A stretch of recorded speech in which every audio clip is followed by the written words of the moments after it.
Welcome to the European Tour's new podcast, Life on Tour, presented by Hilton with me, Andrew Cotter. It is a podcast where we'll be talking to some of the great figures of golf. Well, there it is, look, the big build-up. Welcome. Keep going. Keep going. No, exactly, no, that's it. That's it. Okay. Fair enough. No, but when you hear that list of achievements, it must give you, I know we're sort of, you're far from done with golf yet, but as we look back, it must give you a huge sense of pride in your achievements in the game. Yeah, I guess if anyone had offered me that at the beginning of my career, I would have snapped it up in a heartbeat. But yeah, very proud of what I've done. Not too many guys can say they got to number one in the world at any sport, really. So yeah, great achievement. Obviously, something I'm very proud of and worked hard for. And it was nice to, it's nice to get to number one and nice to stay there for a good period of time too. Yeah, 56 weeks. Well, we'll talk a little bit more about that and some of the other players who've made it to that lofty perch. But take us back to where it all began, because I say where it all began. It began in La Manga, even though you're from not far from here, actually. But how did your golfing career begin? Well, yeah, a lot of it was an influence of going to summer holidays in Spain, in La Manga, south of Spain. My dad, my parents bought a timeshare down there, and we were one of the first to buy into it, and we got 3 years of free sports, tennis, golf. And I played a little bit of golf before that, just pitch and putts and little courses near where I lived. But that was really the place I kind of fell in love with it, I think, because, well, it was sunny, for one. My brothers would play with me. We had 3 or 4 clubs between us, and we would just go out there and kind of enjoy it. And where we stayed, there was also a par 3 course. It was called like a pitch and putt. A lot of long putting holes, lots of chipping holes. And I just spend hours and hours out there just to kind of chipping, putting, doing whatever. But I really, it's kind of where my passion for the game kind of started. And doing that thing of competing against, were you the youngest of competing against older brothers, so uber competitive games? Yes, yeah, I'm one of the youngest of 4. My sister's the oldest, and 2 brothers, and then, a 6-year gap to me. My parents always tell me I was the planned one, though, and the others 3 were mistakes, but I'm not sure if I believe them. Yeah, but your brother Christian, a lot of people might know as your caddy for a long time, and he was a professional golfer as well, so obviously he had some talent as well, but was it clear from a young age that you knew you were pretty useful at the game? Yes, I mean, I think, I grew up playing with Chris, my brother mostly. My other brother kind of lost interest quickly. I think he found other stuff. Yeah, either getting beaten or found other stuff to do. But yeah, I think, I think time I got to about 14, 15, 16, I was playing for the full England side, and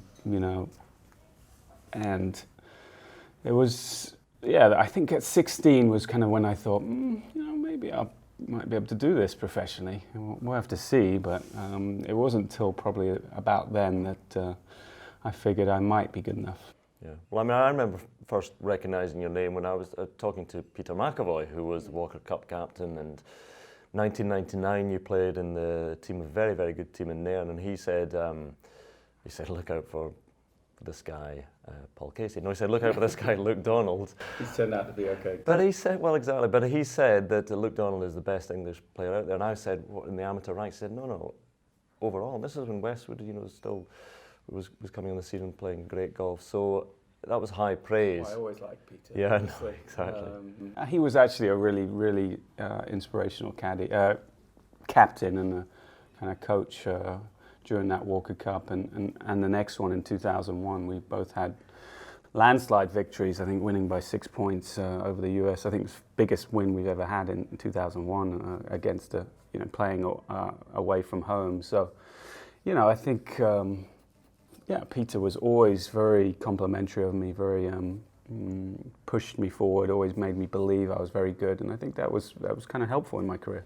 Now you're known as well as one of the sort of trendsetters, because a lot of players do it now, but for those players who make the decision to go and study in the United States, and for those who don't know, it's Northwestern in Chicago, but it might have been Stanford. Was it close to being Stanford? Yes, again, I was, my parents always kind of wanted me to carry on my education, go to college, you know, and it's very hard to do both in the UK. You kind of either study or you turn professional and forego university. But, you know, America just seemed like a perfect fit for me to be able to do that. And yeah, I was recruited by Stanford. I'd heard of Stanford. A certain Tiger Woods, you might have heard of him. He was still enrolled in the college at that time, and unfortunately I didn't get picked. It was me against this other guy in the end, and I think the coach there decided the other guy was going to be more successful. So a guy called Jimmy Lee, I'm sure you've heard of him. Jimmy Lee went on to a great career. Great career.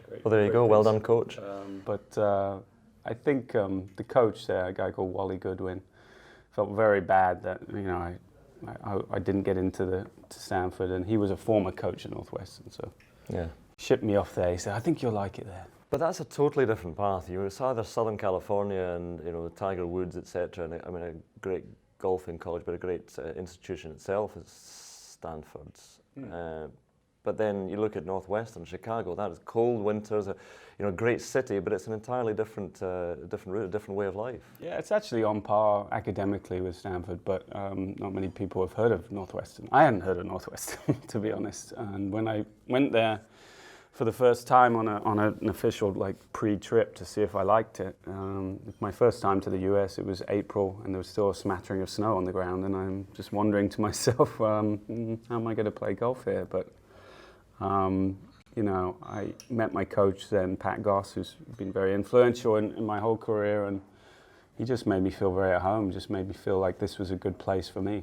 Yeah, I'm not going to be too hard on other athletes who go to college, but some might study. You know, for them it's about the sport. They might do a management degree or something. But you, as you mentioned there, your parents as well, about getting a good degree as well. So art, theory and practice. I mean, that's all. Well, no, but it's obviously been an interest of yours from a young age. It is, and if Northwestern had some sort of business degree, I probably would have done that. But they didn't offer that at the undergraduate level. So, at Northwestern, you don't really have to decide on your major till the last 2 years. So the first 2 years, you're just kind of figuring out what you want to do. And I grew up with, my brothers and sisters were all quite artistic, and so I kind of picked that up from them. And I just decided I'd do something I liked. I was really hoping the golf would work out. Unfortunately, it did. Otherwise, I think I might be a struggling artist right now. But yeah, I went for art theory and practice, which really was actually physical doing art. It wasn't much history. It was more just painting and doing all that kind of stuff. Was that a lot of hanging around in was it the Art Institute of Chicago? Is that the one that's in Ferris Bueller's Day Off? Yeah, I had to visit that a few times and do a few papers on certain things. But again, as with a lot of people, you know, university at college, that's where sort of life really begins. And so the golf continues, but obviously, is that where you met Diane, Yeah, met my wife. Not till I was a senior. She was a freshman, but we won't talk about the age difference. But yeah, it was literally my last quarter before graduating. I didn't have much academic credits to fulfill to make me graduate. So I was spending a lot of time at bars and having a good time, and obviously practicing and playing for the team. But there wasn't much college school going on at the moment. So. Did she know who you were? Because you're a big man on campus as the NCAA record setter. I was a big man. There was a daily newspaper called the Daily Northwestern, and that was one of her first lines to me. She said, I see you in the Northwestern all the time, but I never see you out. And it's nice to finally meet you. Yeah. And yeah, it went from there, really. Excellent. So, as I say, the golf continues to improve. I mentioned there the NCAA and breaking Tiger's record and winning the individual title as well. So at this point, I presume you're thinking it's all about a pro career? I was, yeah, very interested in obviously doing that. Again, as I said, I was an art major. I wasn't quite sure where that was going. It doesn't pay well. It was a passion, but it wasn't as much of a passion as golf. So that was the plan, was to try and make it on tour.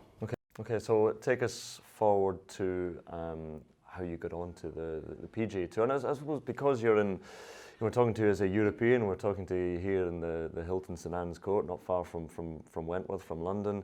But you very much established yourself in the United States. So it was all about the PGA Tour for you? Well, it had so much success in college. I won 13 times, with an NCAA. So it just felt like my game was suited to success out there. I really felt like I learned how to win at university, and so it was natural selection for me to try and go through Q School. If I hadn't have got through Q School, I possibly would have gone and tried to play in Europe more. But as chance would have it, I was able to get through all 3 stages. My first time, which again is unusual, and usually takes people a few times to get on tour, and luckily I got on tour, and I had a decently successful first year. Yeah, Southern Farm Bureau Classic, I recall your first, well, a 54-hole tournament, was that reduced to? It was. There was a lot of rain Saturday, Sunday, and Monday, and Tuesday. So. But the point is I was doing my little rain dance. But the point is that for a lot of people, the transition, whether you get your card, but still it's hard to get a foothold and hang on there on the tour. But for you, the transition seemed to be reasonably comfortable. Yeah, again, I think having 4 years at college and kind of getting used to the way the courses were set up and the grasses and all that kind of stuff really helped me. And it's never easy. And I think my first year wasn't certainly a piece of cake. It was touch and go.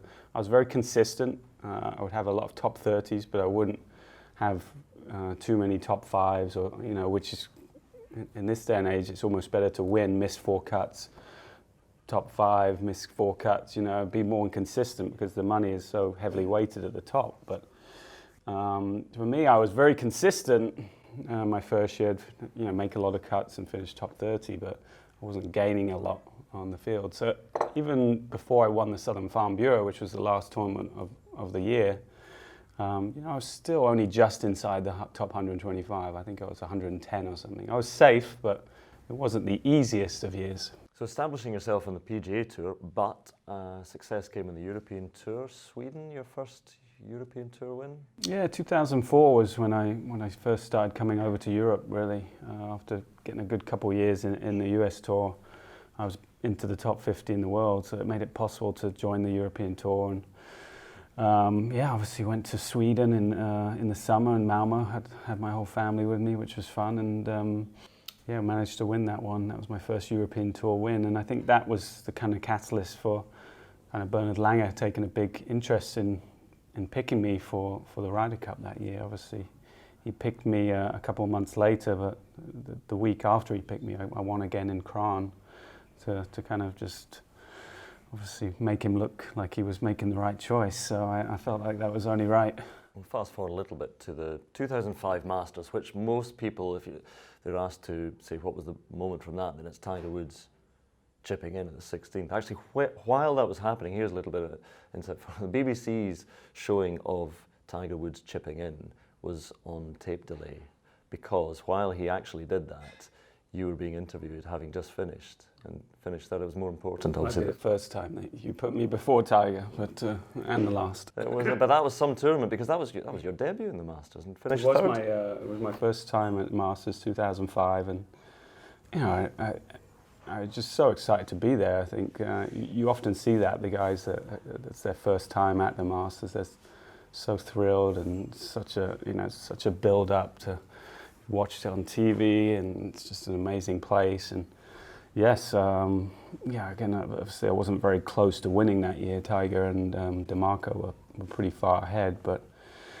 I was playing the back nine on Sunday, and I must have been, I don't know, probably in 15th place or something, and I double bogeyed 10. I hit it left of the green, made a big mistake with my chip, and ended up walking off with 6, and hit a drive down 11, and I was actually had a little bit of heckling. American heckled me, just shouting USA, USA into my face. I don't know why. I'm not the most bashful of golfers out there. I'm not sure why he felt like he wanted to do that, but. Do you think you're Monty? I think it was sort of like an inner fired me up in a little bit, and I hit one down on 11, chipped in for birdie, on 11, made a good par out the front bunker on 12, and then went on to eagle 13 and 15, and nearly had a hole-in-one on 16. So after a double on 10, I came back in 4 under with 2 eagles, and yeah, obviously that was good enough for third place. And in terms of the Open Championship, it was quite something as well, because you got to play with Jack Nicklaus in his farewell, which would have been extraordinary. It was extraordinary. I was obviously presented with the opportunity. I'm not sure I should be telling this on camera, but they came to me, the R&A, and asked me if I would want to play with Jack, and the other playing partner was Tom Watson. It's a totally random draw, of course. Yeah, it's totally random. But obviously at that point we were both sponsored by Royal Bank of Scotland, and so that was the connection.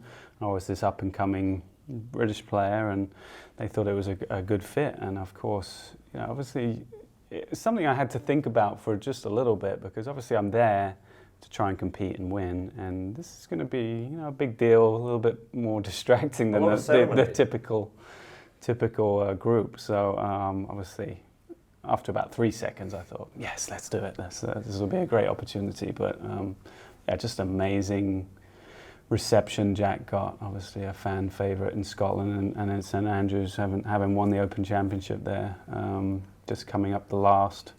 And you knew there were going to be the photos on the bridge. 11, yeah, and I still have those photos hanging up in my house. So just a special moment, and obviously to see the great one hole that birdie putt on the last to cap it off was very, very special, and yeah, it was nice to be a part of that, really. So then you must think, well, I've got this major thing cracked, but I'm contending in the majors, and you contended again at Medina, a place which obviously, you know, you talk about you're getting heckled by fans. Then Medina is a place where you're obviously going to get a bit more support as well. Yeah, obviously just outside of Chicago, had a lot of support having gone to college there. So yeah, that was a good week for me. Obviously to be up and paired with Tiger in the final round, last pairing of the day. Did you wear red on that final? I did wear a red shirt. Was that intentional? Because people pointed out? It wasn't really intentional, but I obviously knew what I was doing. You know, obviously a lot of our clothing companies script us for the majors, and they scripted a red shirt and white trousers for me. And then obviously I had no idea at the beginning of the week that I was going to play so well and be paired in the final round with Tiger. And you know, obviously my wife and I talked about it. Polo, my sponsor back then, talked about it, my management, and I'm like, well, I feel like if I don't wear the red shirt, I'm already losing to him. You know, I'm already giving him the advantage. So it wasn't like I was wearing black trousers too. So I thought it was a little bit of a different outfit, but it got a lot of talk. A lot of people mentioned that, and obviously he beat me. So it didn't really make a difference in the end anyway. But it was nice to be in that final pairing and have a chance. When was the first time you heard the chants, the Luke chants? First time was actually Beth Page in 2002. The New Yorkers, yeah, you know, they're a tough group. They could be a tough group too. But I remember distinctly. It was the fifth hole, fifth green. I was playing with Bernard Langer, and I hold a long 30-foot putt, breaking 4 feet, and the New Yorkers just started chanting it, Luke. Did you initially think, why are they booing me? I got it, but Langer came straight up to me. I don't understand. Why are they booing you? Because they hate me, Darren. That's why. Well, but it's of that movie. Yeah. Well, it's been a good, as I say, a good tag to have around you here. Ryder Cup. Let's talk Ryder Cup, because it's an incredible record you have in the Ryder Cup, and people look at you and say, oh, well, you know, look at Sergio and he's so extrovert, and you'd think, oh, he's destined, he's a great match player because he loves the combative nature of it and he's outgoing. Well, they look at you and say, oh, he's quite quiet and introverted, but... Silent assassin. Yeah, well, exactly, it doesn't apply, does it? Because you have got the sort of inner fire, but you took to the Ryder Cup like a duck to water as well.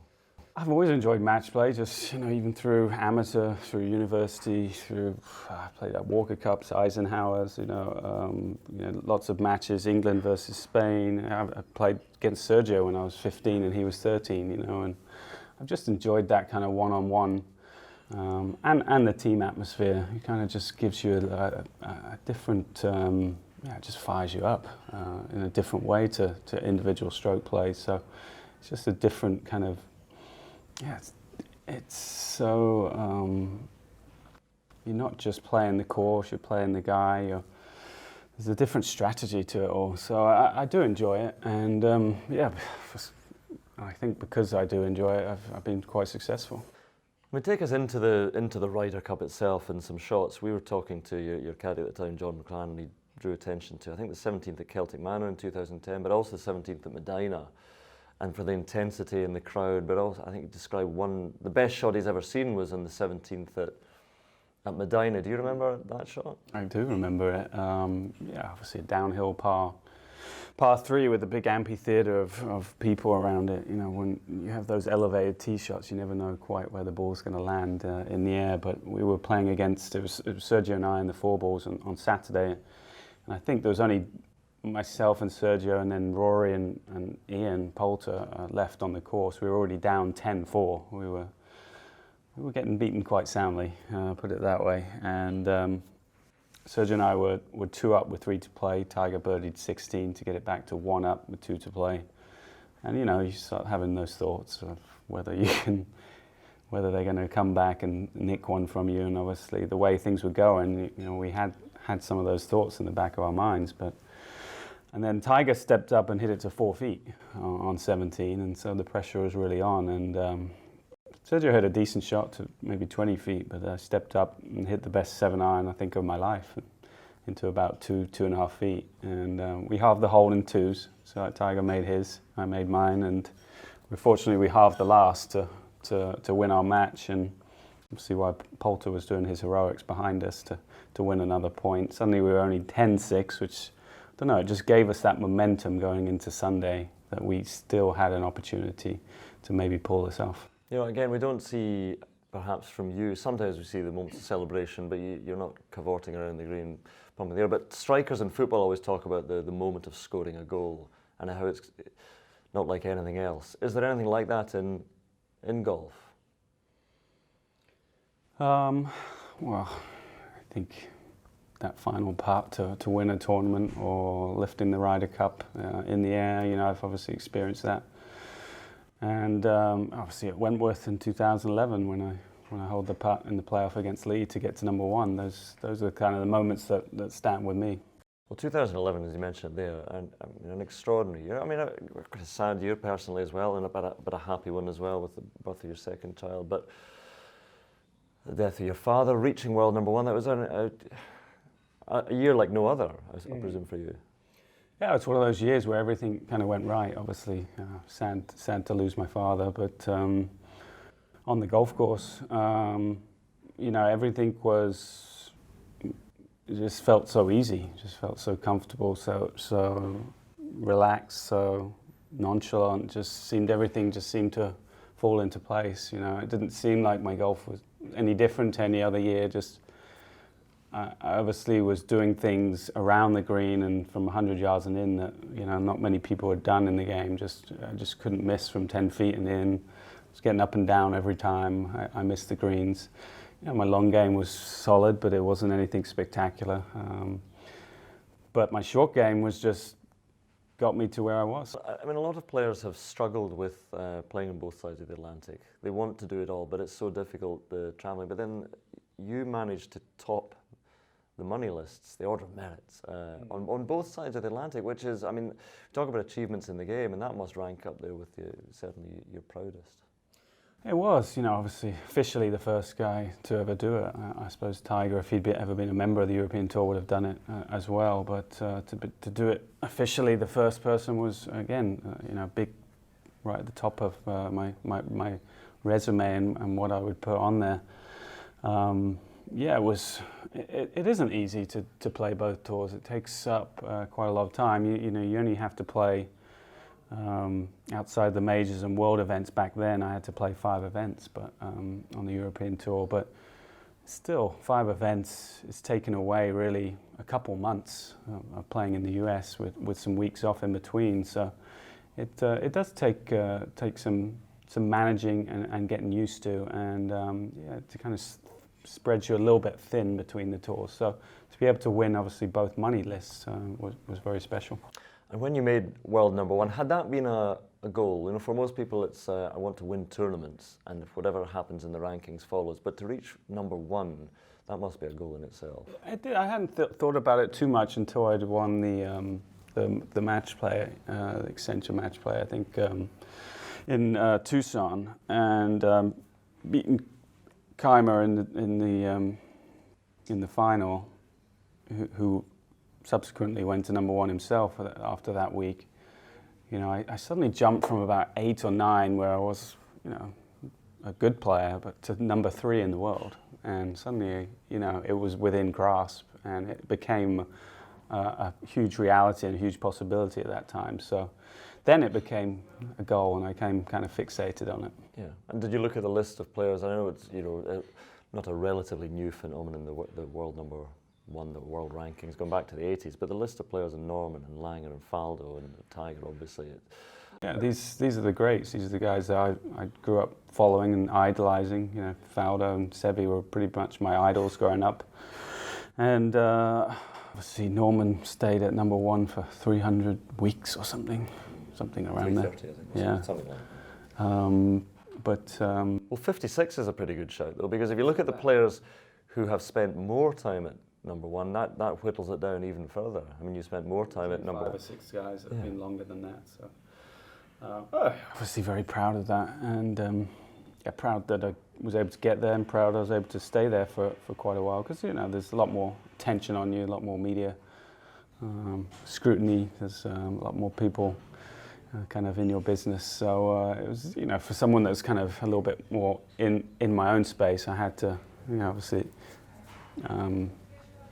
You know, give up a lot more time than I probably would have liked. Well, there's that, and then do you put more pressure on yourself, and perhaps you feel it from others that are saying, well, he's world number one, but he hasn't won a major. And I know David Ferty, he's a very funny man, but when he's saying, oh, he's our invisible world number one, does that insult you? What do you feel about it? I think back to a few years back, my coach has seen a quote from Nick Price. I think it was 2008 or 9, and I was just talking about the way the game was going and the technology, and, you know, the guys were hitting it so far, and they felt it was it was harsh for the guys that, you know, weren't that kind of player, that were more, you know, field players and didn't hit the ball very far. They kind of controlled their ball, but, you know, he mentioned my name. He said, it's a shame, like a Luke Donald, who's a very good player, will never be able to get to number one in the world, just because of the way the game's going. And I remember him, my coach, giving me that quote after I got to number one. And, you know, I think I'm not the type of golfer that should have got to number one, but through my own work ethic and finding my own way of doing it, I was able to do that. And I think, you know, that's something I'm proud of. And yes, of course, I'd love to have won majors. And I still holding out some hope that I can still do that. But that didn't really define me. I think getting to number one was what I was most proud of. But is there something that you touch upon it there, is there something about proving critics or doubters wrong and saying, look, I can do this, I can compete? Yeah, I think, as I said, I come off quite quiet and modest and stuff like that, but there's an inner fire there that if I hear something or read something, I want to prove them wrong. I think all competitors are high up in the level of their game are like that, and I don't think it changes. Is there one major in particular look back and think, that's the one I should have done? Maybe Merion, I don't know when... Obviously had a good chance with at Medina in 2006. You know, I ended up shooting 2 over there without a birdie, and was disappointing. Merion, I came in there, thought that was a good course for me. It was obviously a lot of wedges, a lot of long holes, but a lot of short holes mixed in, and obviously I didn't play that great on Sunday again. You know, and probably was a little bit of a turning point in my career, almost. Didn't quite get it done, and I started thinking, well, how can I change stuff to give myself better opportunities? And was it just about trying to find distance? You've talked already about Pat Goss and changing coach and thinking, right, how can I compete with the the big guy? It wasn't so much about distance, it was more about just consistency of the tee. I felt like I tried to chase distance too much almost in a way, and it got me out of sync in some certain things in my swing, and I felt like I couldn't hit it enough fairways on tight, long golf courses like US Opens and major setups. But if you've got to world number one with a swing and a game, why would you feel that you need to alter that? Again, I think as golfers you're always looking to improve, looking to ways to get better. You know, sometimes the people around you are telling you stuff that you start to believe in. I think that was a little bit of a factor, but again, ultimately I take responsibility for myself. I wanted to get better. I felt like it was maybe time to maybe try something different. And ultimately it didn't work, and yeah, I should have listened to you, obviously. No, I wasn't saying that, I was just agreeing with everything you said. But it's interesting as a golfer because it's a very individual sport, but you have key people around you, but you ultimately have to be the boss and make the decisions yourself. But was it a sort of, as you say, a team decision, or were people giving you advice, or did you listen to other voices externally? No, I don't want to throw anyone under the bus, but you know, obviously you spend a lot of time with your caddy, and John McLaren, and I felt there were certain things that I could really improve on, and one of them he thought was driving. And if I did that, that it would give me a better chance to win majors. And yeah, maybe I kind of listened to him a little bit too much, and was swayed by his opinions a little bit too much. But again, it does come down to me. I take full responsibility. I made the decision to change, and again, it was a decision that didn't quite work out. But every golfer has highs and lows and disagreements. You get to 2015, and I mean, I read, and I don't know whether it's true, that you were thinking about your future playing golf. Well, yeah, I was probably one of the golfers that vocalised that to the media, and I'm sure there's been lots of other people that have thought that, but never actually told it, and maybe I was a little bit too just a normal despair of being out. Yeah, and you know, it's just obviously been working pretty hard, not seeing much results, and obviously, you know, having been number one not too long in the past, and I just felt like, yeah, I'd made enough money. I young kids at home. Maybe I should be just spending time at home. But you know, then when you really think about it, you know, the competitive fire is still burning pretty fast, pretty high inside me, and you know, I'm a competitor. I like to compete, and it's not my time to retire yet. Well, that's an interesting balance you have to have, because you've got so many things as a normal person should have. You've got to have lots of things off the course as well. But then when they're enjoyable and you do those, you think, well, maybe I'd like to spend a bit more time doing that. But I still want to achieve things in the game. It's different, you know, you've got to try and find a balance. Your priorities change a little bit. I think I had a lot of my success when my first child, Ellie, was born, just because it gave me an appreciation for what's important. And I think golf became a little bit, didn't beat myself up so much on the golf course, and that helped. But then obviously as your family grows and gets older, you really want to spend a little bit more time with them. And so the dichotomy of practicing and spending more time and being on the road, it becomes tougher. You've got to make that balance, and sometimes that will affect your game a little bit negatively. But family is important to me too, so that's fine, and I just got to be okay with that. Yeah. Wife, 3 daughters. So do you have this awesome man cave with power tools where you can go and be manly in a manly way? Well, I have a wine room, so that's kind of my man cave. Okay. So, yeah. Yeah, and fine art. I mean, that's the thing. You do have these interests, such as wine. When did the wine really kick off? Well, I became good friends with a guy called Bill Tolato, who was big into the wine business through college. We used to play together in summers when I was still in Chicago, and just started talking to him a lot about his business. And he would give me some advice on wine. I'd give him some advice on golf, and it kind of led from there. And yeah, I guess my parents were wine drinkers. They drank a lot of French wine, and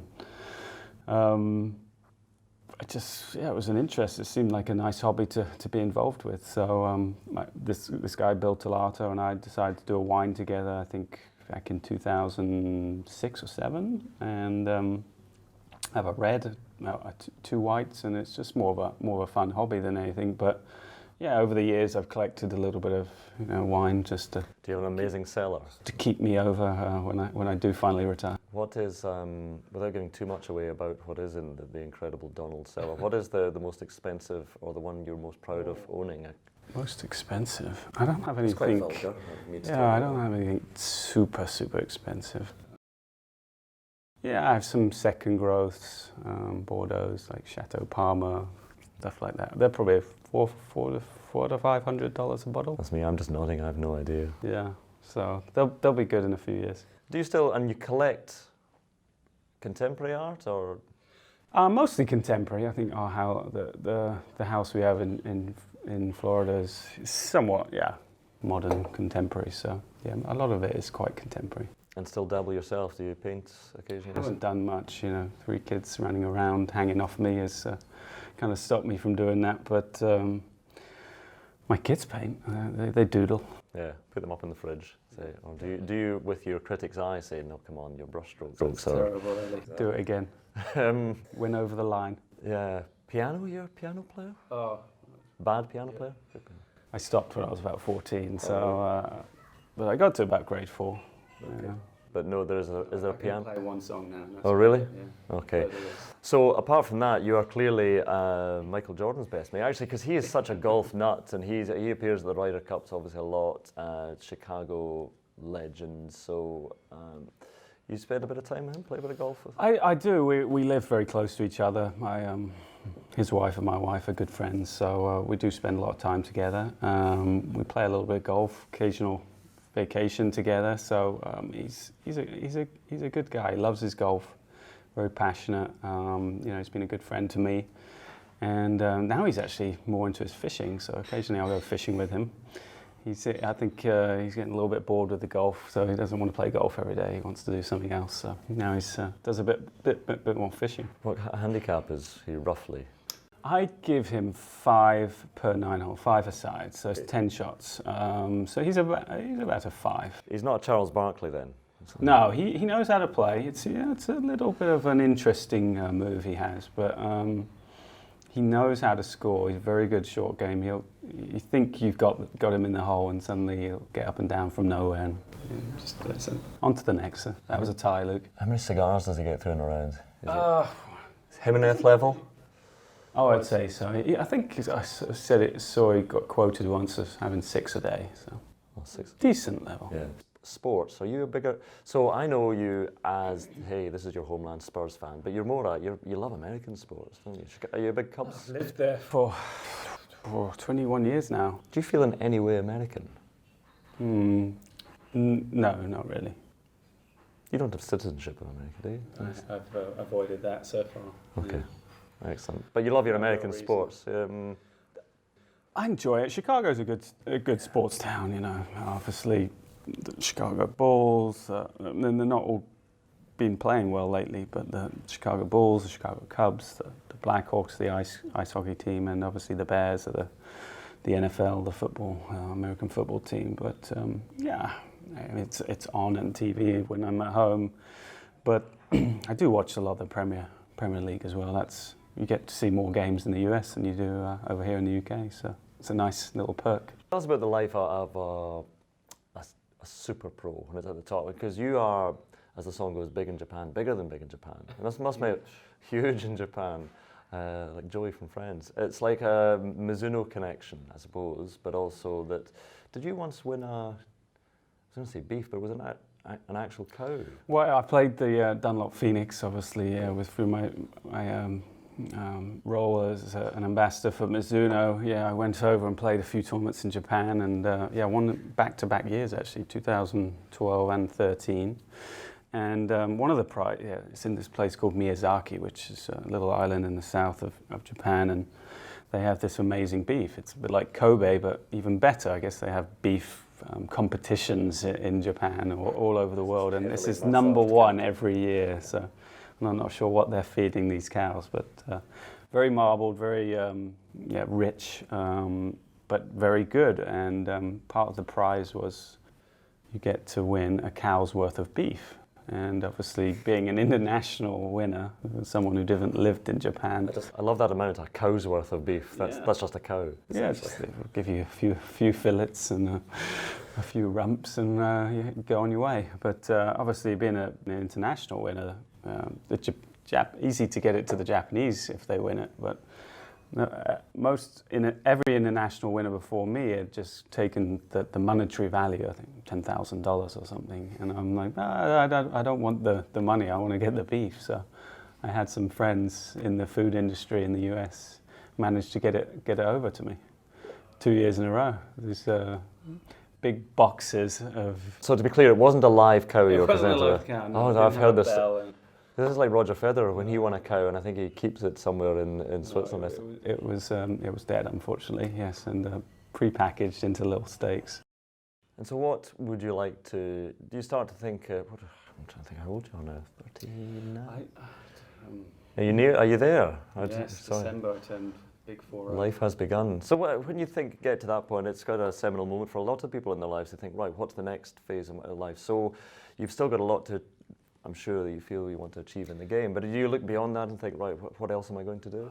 I'm getting to that stage where I'm having to start to think about that, and obviously dabbling this week a little bit at Wentworth with some commentary, and that's obviously a possible option if they think I'm good enough. But also I'm very much into golf architecture. Actually, I've teamed up with a guy called Dave Zinkind, who was a shaper for Core and Crenshaw for 14 years. Obviously doing some magnificent work over the last few years, but I'd like to slowly get into that side of the game. Do you think golf course would you like to see, just because of the way that you played the game? Well, I think that's a mistake for pros, is to design courses around how I would play. No, as a professional, but as someone who was not the biggest hitter out there, that golf courses cannot be 7,500 yards. People ask me every day when I play pro-ams, what's the favourite course? And there's never one on tour. I don't like to play these long 7,000 yard, 7,500 yard courses, but I like to play fun courses that have a lot of strategy. There's ones like National Golf Links or Cypress Point. Obviously, these are very exclusive golf courses, but they're not long, but they're not easy either. In their wide fairways, they have a lot more strategy involved, more about the look. I feel like I want to play a golf course. Even if you play badly, you walk off and you feel good about it. Okay, so looking forward, we've talked about what you would like to do. I suppose immediately you're not playing yourself at the moment, but you are hopefully going to be back soon. But also you're going to be a vice captain at the Ryder Cup. It's a strong lineup of vice captains there. Hugely strong, a lot of experience. Obviously, Westwood bringing a lot of experience, having played 10 Ryder Cups himself. But a lot of experience. We've been on a lot of winning teams between us, and obviously a great honour and privilege to be picked and asked by Thomas. So I'm looking forward to that. It was disappointing not to have played the last 2 Ryder Cups. It was tough to sit back and watch that. I'm glad I'm going to be involved in some way. Obviously, I'd love to be playing, of course, but to be a vice captain is great, and obviously that will somewhere down the road maybe lead to a captaincy. Well, it's interesting you talk about that, because you've talked going all the way back to Peter McIlroy in the Walker Cup and how much you enjoyed his captaincy and how much you enjoy the team environment. So being a captain perhaps down the line would be the pinnacle of team sports for you, being captain of the Ryder Cup? It would. It's definitely a goal of mine. I'd love to do that. I've certainly drawn inspiration through a lot of the captains I've served under.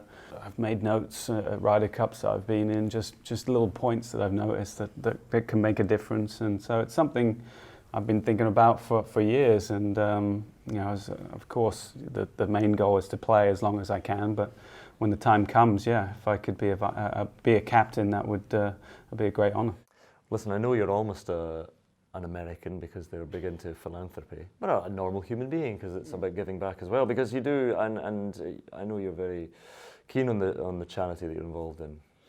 Yeah, I mean, I'm involved with a few charities, but the main one has been, I've been doing a wine dinner, obviously, the last 10 years, but raising money for the First Tee of Chicago. Obviously, the First Tee chapter, the First Tee organization, is a nationwide organization that kind of helps with, originally it was inner city kids, but it can be any kind of kids that just kind of want to get off the streets or spend time learning golf lessons, through life's lessons through golf. I think it's a great program. I felt like as a kid I was given a membership at Hazelmere Golf Club when I was 9 years old, and the limit was 12. You had to be 12 to be a member. So I always remember that. It was kind of giving me my break, my start. And I just want to encourage the young kids as much as possible. So we've done well over the last 10 years. We've had great guests like Jack Nicklaus and Ernie Els and Ricky Fowler came last year, 2 years ago. Sergio last year. So it's been great, and we've raised, I think, north of a couple $1 million, and it's made a big difference to the chapter. I think a lot of golfers and uber achievers and successful people, we sometimes say, oh well, you might want to win this tournament to do that, but you realise, I presume, how lucky you are in the grand scheme of things as well. And it's very fortunate. I've been given a lot of opportunities starting when I was 9 years old. To be able to have a place to play and practice was really important and influential in my career. So we're very fortunate. We get a lot of perks being the professionals that we are. But again, golfers, we sometimes see them as tunnel vision. It's all about, how can I improve this? What can I do? And it's just all about the golf. But I always like the golfers who see the world outside as well. Sometimes you can't afford it because you've got to be so focused. But yeah. I mean, I'm sure you take a greater interest in things in life in general. Well, I think that's just the way I was being brought up. My parents were very. They thought it was very important that I led a kind of a balanced life. That I just wasn't 24/7 golf. So they made me play the piano. They made me get into art and be sporty and just have a very balanced kind of life and just not be centered around just one thing. And I think that's kind of helped me throughout my life. And what about your daughters? When you put down the power tools in your man cave and go out, and what sports do they, or what do they? Would you like to see them get into golf? They do have clubs. I take them out now and again. Their interest wanes at times. Sometimes they prefer just to run through the bunkers, or the course I play at in Florida, the Bears Club, have some turtles. They love going to find the turtle holes and seeing if they're there, or things like that. And they might hit 4 or 5 balls and then they get a bit distracted. So I'm not sure if they're gonna go into golf, as they might. My youngest got into a little bit of a phase the last couple of weeks ago, and just for 3 or 4 days in a row just wanted to hit balls. She hit 125 balls in about an hour one day. It's gone to VJ Singh level. Yeah, I was just putting them on, she'd hit, putting them on, she'd hit. But again, I'm not really pushing them. They're into other things. Yeah, and I'm pushy parents in all aspects. You see it quite a lot in sport in terms of. You weren't pushy. You were encouraged, I'm sure, guided. No, I had very kind of hippie parents, if anything. Yeah, they certainly weren't anything close to pushy. They were supportive. My mum would always take me to the course every morning whenever I wanted to.